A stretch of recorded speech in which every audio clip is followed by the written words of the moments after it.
তিনি হচ্ছেন ইমামুল আইম্মা, যিনি রাষ্ট্রপ্রধান হবেন। মুসলিম দেশের, ইসলামী রাষ্ট্রের রাষ্ট্রপ্রধান যিনি হবেন, বাংলাদেশের বাইতুল মুকাররমে তাকে ইমামতি করার যোগ্যতা রাখতে হবে। যিনি মন্ত্রী হবেন, তার মন্ত্রণালয়ে তাকে ইমামতি করতে হবে। এখন যারা আছে তারা যদি ইমামতি করতে চায়, মুসল্লিরা কবে লা হাওলা ওয়ালা কুওয়াতা ইল্লা বিল্লাহ, অ্যাবাউট টার্ন ডাবল মার্স। এটা ইসলাম নয়।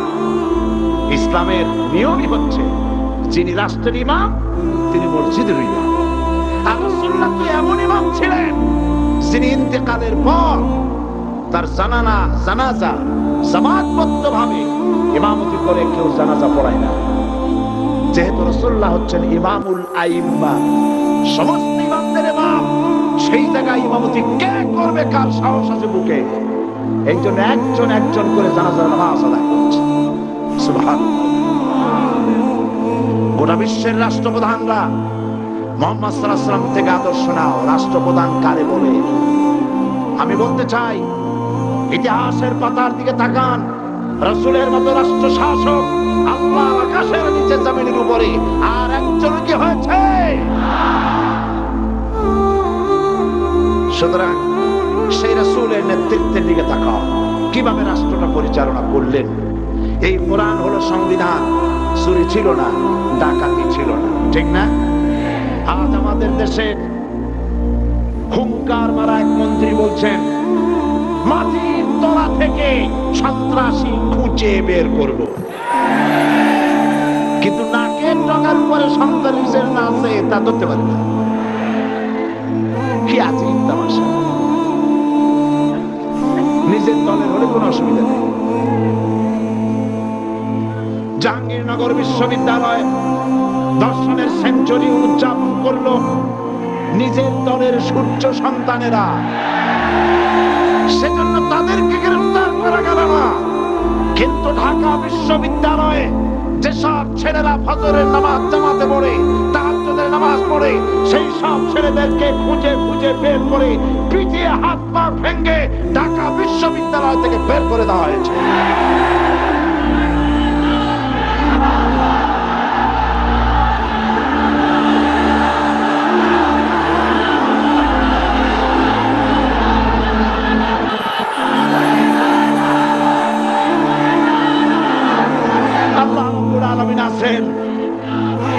আল্লাহ রাব্বুল আলামিন নাই, নাগের চেয়ে দুর্বল হয়ে গেছে। নাউজুবিল্লাহ। আল্লাহু লা ইলাহা ইল্লা হুয়াল হাইয়ুল কাইয়্যুম। সবাই পড়েন আল্লাহু লা ইলাহা ইল্লা হুয়াল হাইয়ুল কাইয়্যুম।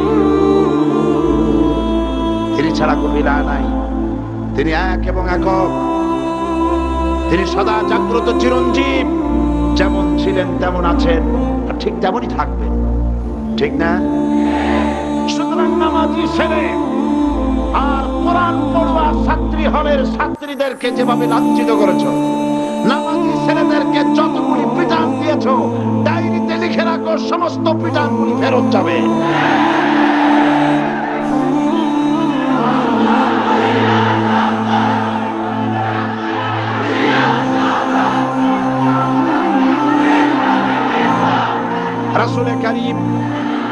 রাসূল করিম সাল্লাল্লাহু আলাইহি ওয়াসাল্লাম যে সমাজ নির্মাণ করেছিলেন, সেই সমাজে চুরি ছিল না, ডাকাতি ছিল না, জিনা ছিল না, ব্যভিচার ছিল না। কারণ সেই সমাজের সংবিধানের নাম ছিল, সেই সমাজের সংবিধানের নাম ছিল আল কোরআন। এই আল কোরআন আমাদের সংবিধান। আমেরিকান প্রেসিডেন্ট বিল ক্লিনটন প্রেসিডেন্টের শপথ গ্রহণের সময় যদি বেদ তাদের বাইবেল স্পর্শ করে তারা শপথ নেয়, তাতে তারা মৌলবাদী হয় না। তাদের পতাকার ভিতরে, তাদের গানের মধ্যে, তাদের ডলারের উপরে স্রষ্টার নাম লেখা রয়েছে, তাতে তারা মৌলবাদী হয় না।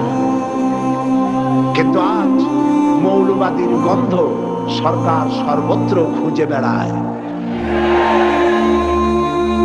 কাজী আরিফ হত্যা হলো, মৌলবাদের গন্ধ খুঁজে পেল। উদীচী, সেখানে বোমা বিস্ফোরণ হলো, মসজিদের ইমাম ধরে নিয়ে গ্রেফতার করলো, মারধর করা হলো।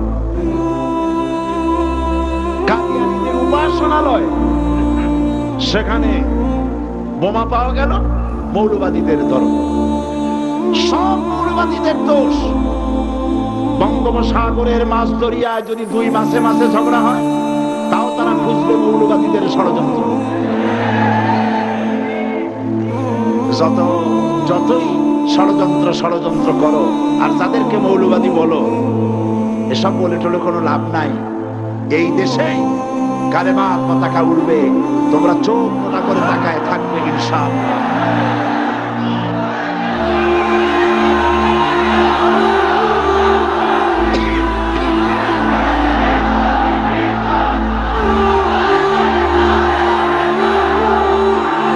এখন বলতে চাই, বসে।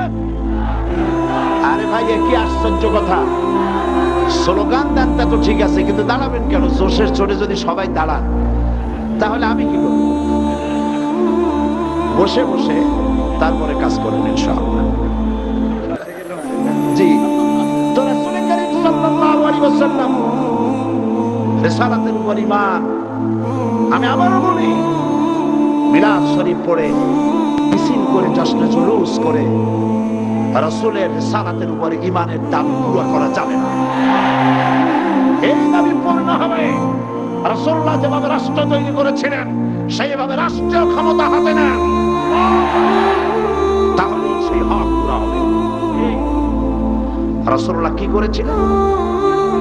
কোরআনে কারীমে আল্লাহ রাব্বুল আলামিন বলেন, ইয়ামুরুহুম বিল মারুফি ওয়া ইয়ানহাহুম আনিল মুনকারি ওয়া ইউহিল্লু লাহুমুত তাইয়্যিবাত ওয়া ইউহাররিমু আলাইহিমুল খাবাইথ। নবীর দায়িত্ব লয় মানুষকে ভালো কাজের আদেশ করবেন, অন্যায় কাজ থেকে তিনি ফিরায় রাখবেন এবং পবিত্র জিনিসগুলিকে হালাল করে দিবেন আর অপবিত্র জিনিসগুলিকে তোমাদের জন্য হারাম করে দিবেন। নবীর দায়িত্ব ভালো কাজের আদেশ, অন্যায় কাজের নিষেধ। এই কাজটি রাষ্ট্রীয় পর্যায়ে করেছেন রাসূলুল্লাহ। ক্ষমতায় না আসা পর্যন্ত এগুলি করতে পারেন না।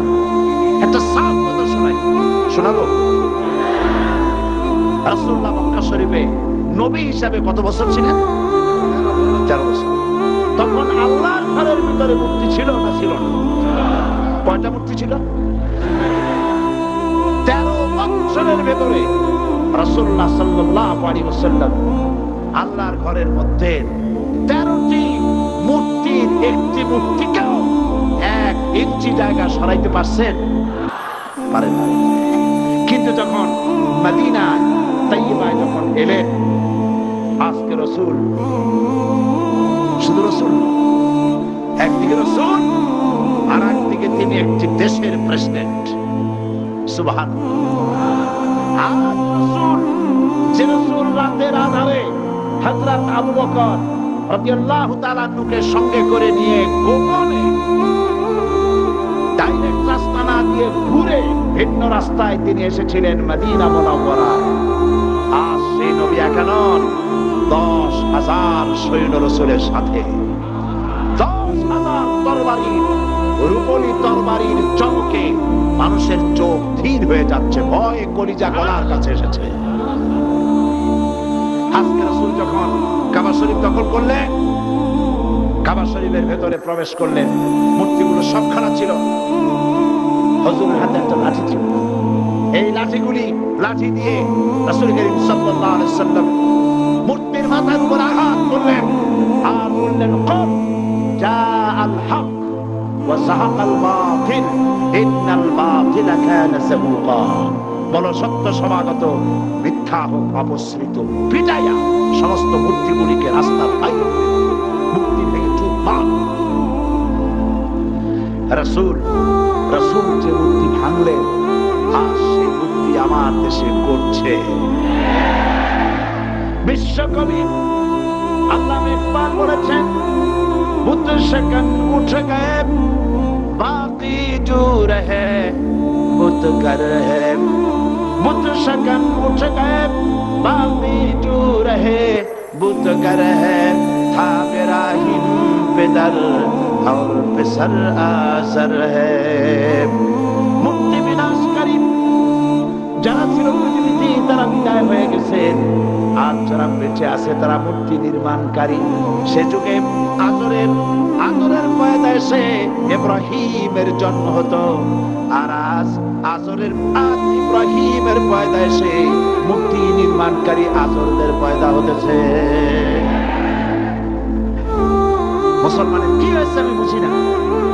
এই লক্ষ লক্ষ মুসলমানদের কোনো দাম নাই। বিড়ালের মতো 500 বছর বেঁচে থাকার দাম নাই। সিংহের মতো 1 ঘন্টা বাঁচো। যত মূর্তি আছে জুতা দিয়া পিটাইয়া ভেঙে ফেলে দাও।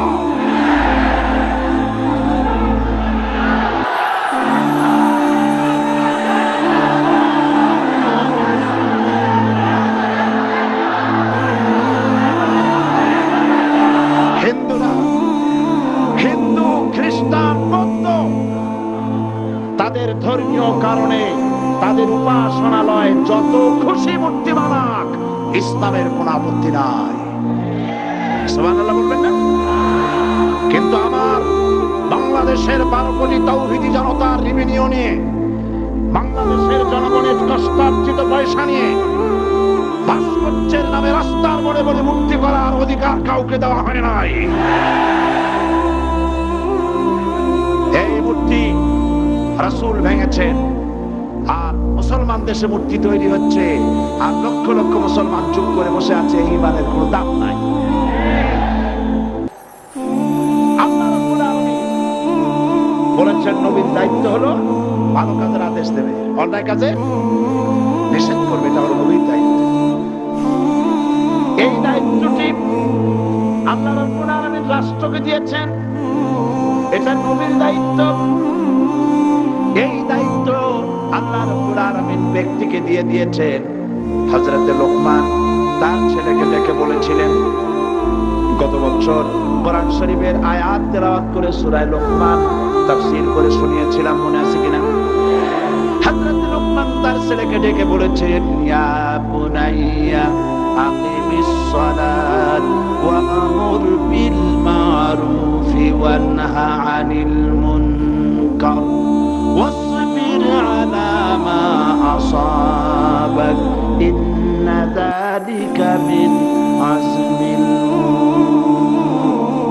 হে প্রিয় বৎস, নামাজ প্রতিষ্ঠা করো, ভালো কাজের আদেশ দাও, অন্যায় কাজের নিষেধ করো। এই ভালো কাজের আদেশ দিতে গেলেই বিপদ হবে। ভালো কাজের আদেশ দিতে গেলে কি হবে? অন্যায় কাজের প্রতিরোধ করতে গেলে কি হবে? বিপদ হবে। বিপদ যখন আসবে, ওয়াসবির আলা মা আসাবাক, যখনই বিপদ আসবে তখন ধৈর্য ধারণ করবা। সেই ধৈর্যের অর্থ এই নয় বাধা দিতে গেছেন, থাপ্পড় একটা লাগাই দিছে, আর আপনি কবেন যে ব্যথা হয়েছেন নাকি, আরেকখান থাপ্পড় দিয়ে 32 খান ফালাই দেন। এর নাম সবর। সবর এর অর্থ হচ্ছে আপনাকে বুদ্ধিমত্তার সাথে, প্রজ্ঞার সাথে, ধৈর্যের সাথে পরিস্থিতির মোকাবেলা করতে হবে। এর নাম সবর। তাহলে ভালো কাজের আদেশ, অন্যায় কাজের প্রতিরোধ, এই কাজটি হচ্ছে নবীদের। এই কাজটি কার? এই কাজটি ব্যক্তি, প্রতিটি ব্যক্তি, আজকের মাহফিলে যত পুরুষ আর নারী এসেছেন সমস্ত মানুষের, মুসলমানদের দায়িত্ব। এই দায়িত্ব রাষ্ট্রে, এই দায়িত্বগুলি কে বন্টন করেছেন? ও এতক্ষণ তাও বুঝেন আল্লাহ, অন্তত একজনে বুঝছে মনে হয়। এই দায়িত্ব কে বন্টন করেছেন? আল্লাহ। এই দায়িত্ব তিনি বন্টন করেছেন। এটা ব্যক্তির, এটা নবীর, এটা উম্মতের, এটা দলের। ওয়াত্তাকুম মিনকুম উম্মাতুন ইয়াদউনা ইলাল খায়র ওয়া ইয়ামুরুনা বিল মারুফ ওয়া ইয়ানহাউনা আনিল মুনকার। এই দায়িত্ব দলের, এই দায়িত্ব রাষ্ট্রের। আল্লাযীনা ইম্মাক্কান্নাহুম ফিল আরদ আকামুস সালাত ওয়া আতাউস যাকাত ওয়া আমারু বিল মারুফ ওয়া নাহাউ আনিল মুনকার। মুসলমানেরা যদি ক্ষমতায় যায়, দিনদার ইমানদার লোকেরা যদি ক্ষমতায় যায়, চারখানা কাম করবে। জোরে বলেন কয়খান? প্রথম নম্বরে নামাজ কায়েম করবে, 2 নম্বরে যাকাত আদায় করবে, 3 নম্বরে ভালো ভালো কাজের আদেশ করবে, আর 4র্থ নম্বরে কি করবে? সমস্ত খারাপ কাজগুলি 2 হাত দিয়ে তারা বাধা দেবে। বাধা দেবে কি দিয়ে? হ্যাঁ, এইবার দেখা যাচ্ছে কয়েকজনে বলছে, বেশি লোকে ভয় পাইছে। বাধা দেবে কি দিয়ে? হ্যাঁ, এই 2 হাত দিয়ে বাধা দিতে হবে। এই কথাটা কে বলেছেন? না না, আল্লাহ বলেন। আন্দাজে মানলে হইব না, বুঝে শুনে জবাব দিতে হবে। 2 হাত দিয়ে বাধা দিতে হবে। কথাটি কার? রাসূল কারীম সাল্লাল্লাহু আলাইহি ওয়াসাল্লামের। মান রা মিনকুম মুনকারান ফালিয়ুগাইয়িরহু। 2 হাত দিয়ে বাধা দাও, 2 হাত দিয়ে অন্যায়ের প্রতিরোধ করো। আমরা করি না। এই সরকারের আমলে সিনেমার যত ন্যাংটা ছবি রাস্তায় রাস্তায় টানানো, আমি জিজ্ঞেস করতে চাই, এত নোংরা ছবি বাংলার ইতিহাসে কোনদিন টানানো হয়েছে কিনা? একজন সরকার, একটা সরকার প্রধান নারী, একজন নারী সরকার প্রধান, আর তার সময় নারীরা সবচেয়ে বেশি লাঞ্ছিতা ধর্ষিতা হলো। ভালো কাজের আদেশ দাও, অন্যায় কাজ থেকে ফিরাও। রমজান মুবারক আসতেছে, চট্টলার সিংহ পুরুষেরা হাত মজবুত করো, সিনেমার পোস্টার ছেড়ে আন্দোলন শুরু করে দাও। কোন সিনেমায় নগ্ন ছবি থাকতে পারবে না, কোন রাস্তায় নগ্ন ছবি থাকতে পারবে না।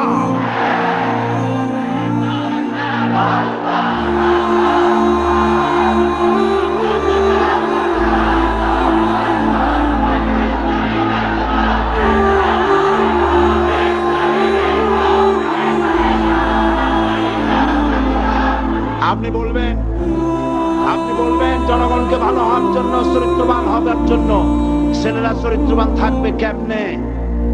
রাত 2টোর পরে ডিশ অ্যান্টেনার মাধ্যমে নীল ছবি প্রদর্শিত হয়, ডিশ অ্যান্টেনা দিয়ে। এই ডিশ অ্যান্টেনার এই পারমিশন কে দিল? কি জবাব দিবা কে আমাদের? এত ধর্ষণ বাড়তেছে খামোখা, উলঙ্গ ছবি রাস্তায় টানানো, আর রাতের বেলায় নীল ছবি প্রদর্শিত হচ্ছে ডিশ অ্যান্টেনার মাধ্যমে। যুবক যুবতীরা দেখতেছে, চুরি হচ্ছে, ডাকাতি হচ্ছে, খুন হচ্ছে। বাংলাদেশ হাতিয়ার দুর্যোগে পরিণত হয়ে গেছে। আমি মুসলমানদের সেই দলের হক, যত মানুষ সেখানে এসেছেন, সকলের বিবেকের কাছে দাবি করি, সকলের বিবেকের কাছে আপিল করি। টেলিভিশনে একটা অনুষ্ঠান দেখায় না, জাতির বিবেকের কাছে প্রশ্ন। জাতির বিবেকের কাছে প্রশ্ন করে লাভ নাই, সরকারের বিবেকের কাছে প্রশ্ন করতে চাই। এই ডিশ অ্যান্টেনা বন্ধ করো, সিনেমার নোংরামি বন্ধ করো, নইলে তোমাকে ক্ষমতা থেকে দড়ি বেঁধে টেনে বঙ্গোপসাগরে নিক্ষেপ করা হবে।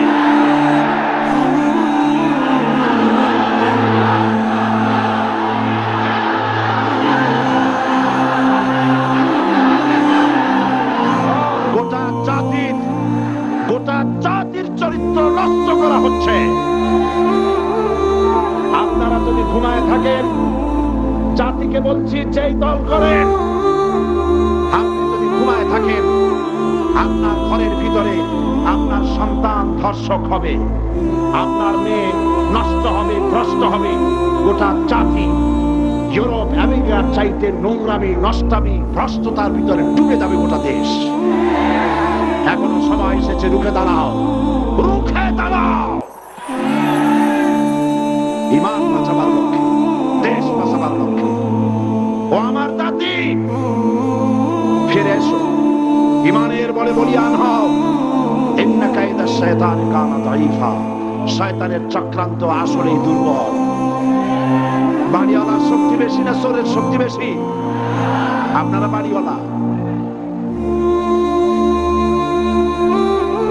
অন্যায় কাজের প্রতিরোধ, ভালো কাজের আদেশ। এই কাজটা রাসূলুল্লাহ করেছিলেন। আপনারা দেখেন আমাদের দেশে মসজিদেও লোক ভরা, সিনেমা হলে কি মানুষের খুব দুঃখ নাকি? বরং সামনে লেখা থাকে হাউসফুল, লোক ভর্তি, মাহফিলেও লোক ভর্তি, গান বাজনাও লোক ভর্তি। আমি দৃষ্টান্তটা এইভাবে দেই যে একটা খাল উত্তর দক্ষিণে প্রবাহিত, ওই খালে অনেক মাছ আছে। মাছ ধরার জন্য এলাকাবাসীরা খালের মধ্যে নেমে গেল। তারপরে উত্তর দিকের পানি বালতি ভরিয়া দক্ষিণ দিকে ফালাইতে লাগলো বহু মানুষ। এইভাবে পানি ফালাইতে ফালাইতে সন্ধ্যা হয়ে গেছে। মাছ ধরার জন্য পিছনে তাকাইছে, তাকায় দেখে সামনেও যত পানি, পিছনেও তত পানি। মেহনত বরবাদ, গুনাহ লাজিম। এখন এই অবস্থা হলো কেন বলেন তো বুদ্ধি করে? সুবহানাল্লাহ, সকলেই সচেতন, বুঝে ফেলাইছে। বাঁধ না দিয়া সমানে পানি ফেলাইছে।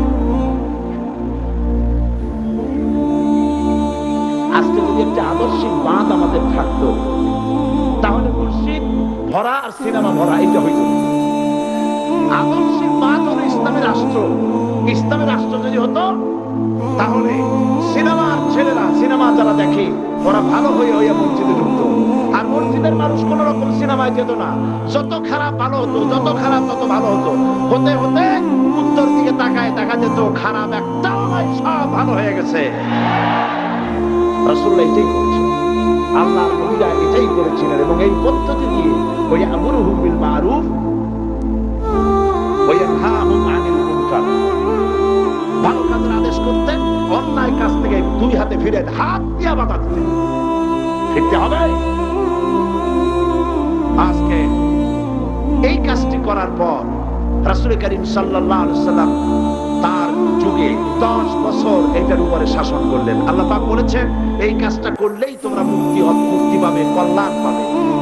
এই কি কাজ? ভালো কাজের আদেশ, অন্যায় কাজের নিষেধ। এই কাজটা করলেই তোমরা কি পাবে?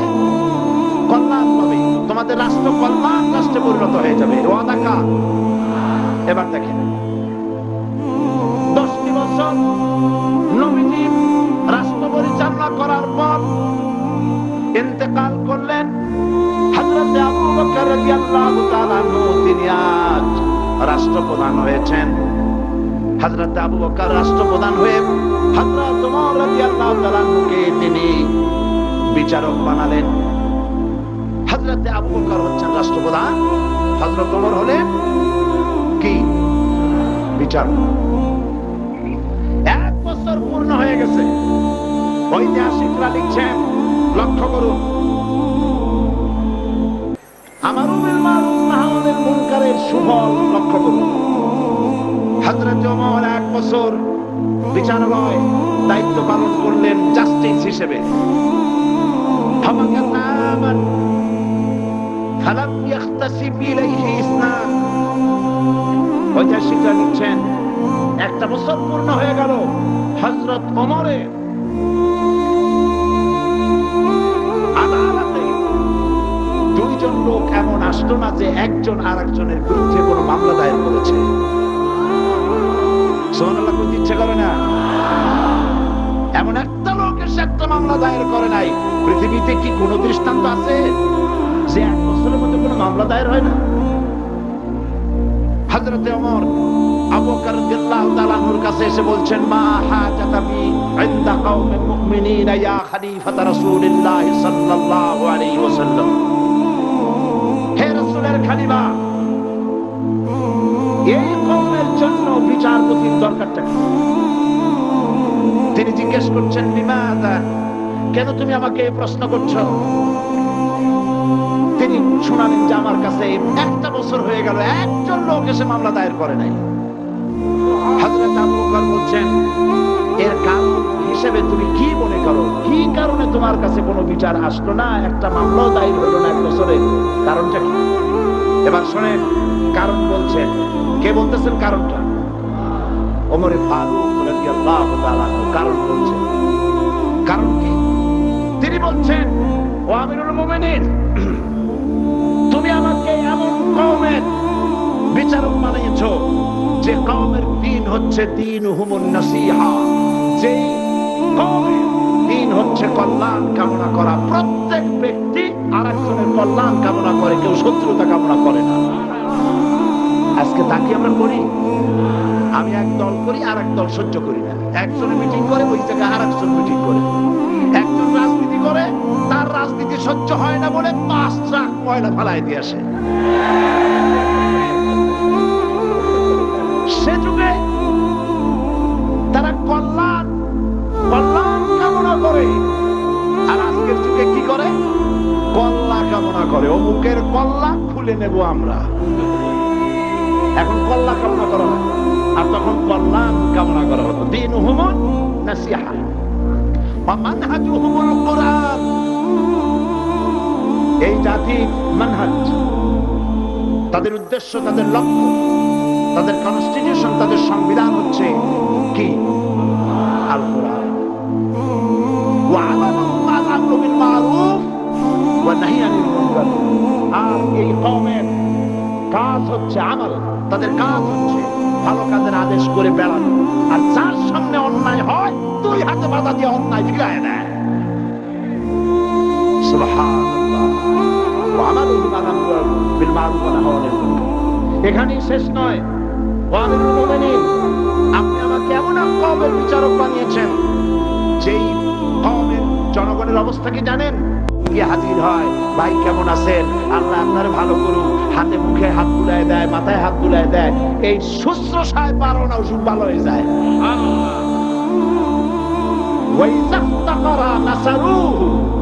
আর যখন তাদের মধ্য থেকে কেউ ফকির হয়, গরিব হয়, সাহায্য করার জন্য লোকেরা এগিয়ে আসে।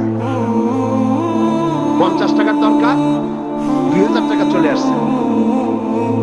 বাড়িতে চাল দিতে পারে না, বিল্ডিং এর ছাদ দেওয়ার মতো পয়সা চলে আসছে। আর যখন কারো কিছু প্রয়োজন হয়, সেই প্রয়োজন মিটাবার জন্য চতুর্দিক থেকে লোকেরা এসে হাজির হয়ে যায়।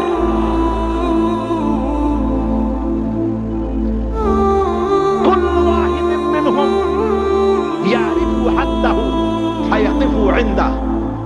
এর প্রত্যেক ব্যক্তি তার নির্ধারিত সীমা চেনে। যেখানে আল্লাহ রাব্বুল আলামিন যে জিনিসকে হারাম করেছেন, ওই হারামের বর্ডারে গিয়ে দাঁড়ায় যায়, হারামকে ক্রস করে না। ফায়াকিফু ইনদাহু, সেখানে দাঁড়িয়ে যায়। ফাফিমা হুম ইয়াখতাসিমুনা ইলাইয়া ইয়া খলিফাত রাসূলিল্লাহ সাল্লাল্লাহু আলাইহি ওয়াসাল্লাম। সুতরাং এই জাতির জন্য বিচারকের দরকারটা কি? খামোখা সারাদিন আমি বসে থাকি, বিচারকের কোনো দরকার নাই। আহারে, সুবহানাল্লাহ বলতে পারলেন না? রাসূলুল্লাহ এই সমাজ তৈরি করেছিলেন। এই সমাজ জাতীয়তাবাদ, উগ্র জাতীয়তাবাদের মধ্য দিয়ে, সমাজতন্ত্রের মধ্য দিয়ে, ধর্ম নিরপেক্ষ মতবাদের মধ্য দিয়ে, আল্লাহর কসম, এই সমাজের চেহারা আপনারা দেখতে পারবেন না। এই সমাজ যেটা রাসূলুল্লাহ করেছিলেন, সেই সমাজ যদি চান, এই সমাজ ভাঙতে হবে, নতুন সমাজ করতে হবে। দেন স্লোগান, এই সমাজ ভাঙতে হবে, নতুন সমাজ করতে হবে। এই সমাজকে ভেঙে দিয়ে, এই সমাজ ভেঙে দিয়ে নতুন যে সমাজ হবে, সেই সমাজ উগ্র জাতীয়তাবাদের সমাজ নয়, সমাজতন্ত্রের সমাজ নয়, ধর্ম নিরপেক্ষতাবাদের সমাজ অবশ্যই নয়। সেই সমাজ হবে আল্লাহ রাব্বুল আলামিনের দেওয়া, রাসূলের দেওয়া ইসলামী সমাজ। এই ধরনের একটি সমাজকে আপনারা চান? এই ধরনের সমাজকে চান? সেই ধরনের সমাজ প্রতিষ্ঠার জন্য কোরআনে কারীম বুঝতে হবে, রাসূলের প্রতি ঈমান মজবুত হতে হবে।